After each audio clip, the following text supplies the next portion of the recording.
Good morning, Pastoralists and Graziers friends. Thank you very much for inviting me to speak at your convention, Pathways to Prosperity. My family has had a very long association with the Pastoralist and Graziers Association and a long history in the pastoral industry, dating back to the Northwest when our family on my father's side was amongst the first settlers in the second half of the 1800s and its first pastoralists.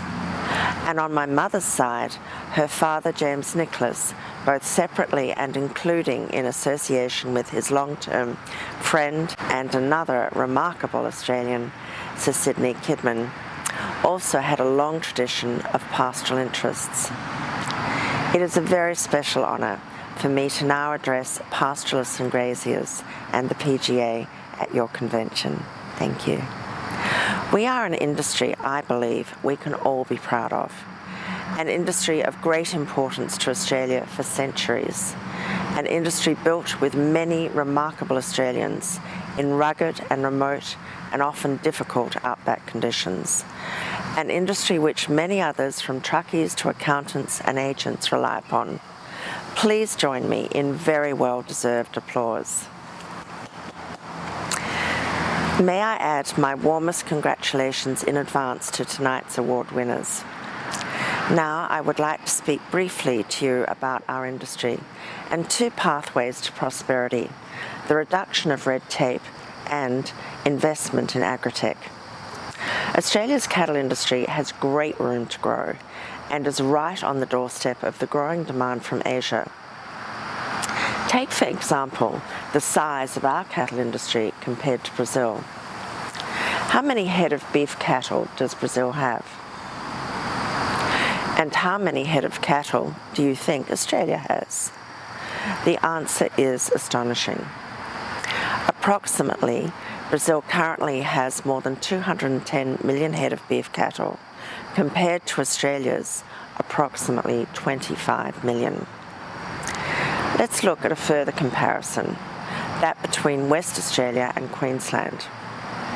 Today, according to Meat and Livestock Australia's 2016-2017 figures, Queensland has a herd size of approximately 10.6 million.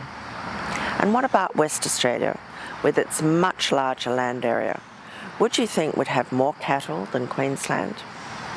Well, regrettably we don't. Indeed, we have far less, despite our much larger land area, a tiny approximately 2 million cattle. Just one example of government regulation that you would be familiar with that acts to prevent our industry from developing, the restrictions on the usage of the Fitzroy River. Across the average wet season, approximately 7,000 gigalitres of water is wasted as it uselessly flows into the ocean. As it stands in 2017, the government only allows one water licence to access water from the Fitzroy River. This leaves approximately 99.991% of the water to run out uselessly into the Indian Ocean.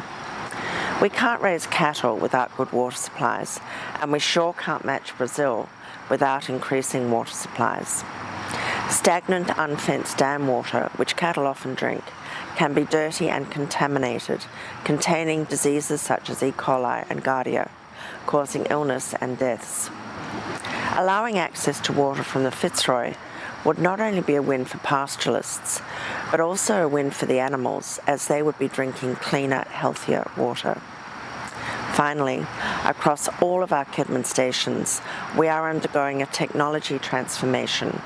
Rolling out technology we have already tried on our Hancock stations, reinvesting profits to enable the digitalised UHF system, walkover weighing systems, drones, as well as solar pumps, hydraulic lifts, improved hydraulic weaner cradles with head supports, plus additional water facilities and more to improve the productivity and safety of our properties and make it better for station managers to manage.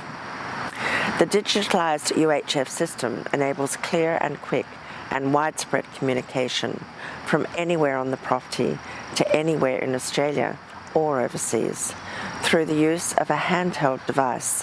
Another major technology we are rolling out is walkover weighing, where walkover scales are fitted near a water point and record the weight of the cattle that walk over it, and enable cattle ready to be marketed to be automatically yarded, and those underweight to return to pasture.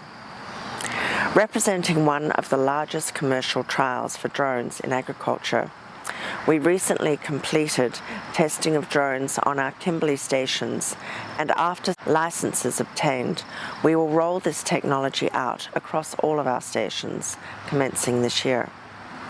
I hope that those of you and your families here will join us to celebrate Australia's inaugural National Agriculture and Related Industries Day in Canberra on November the 21st. This inaugural annual day is an initiative I founded which aims to recognise the importance of one of Australia's most important industries and enable other Australians to better understand it and its needs to be internationally cost competitive, should we wish to retain our export markets and grow these opportunities. I hope you have an enjoyable and beneficial convention. Best wishes to you all. Thank you.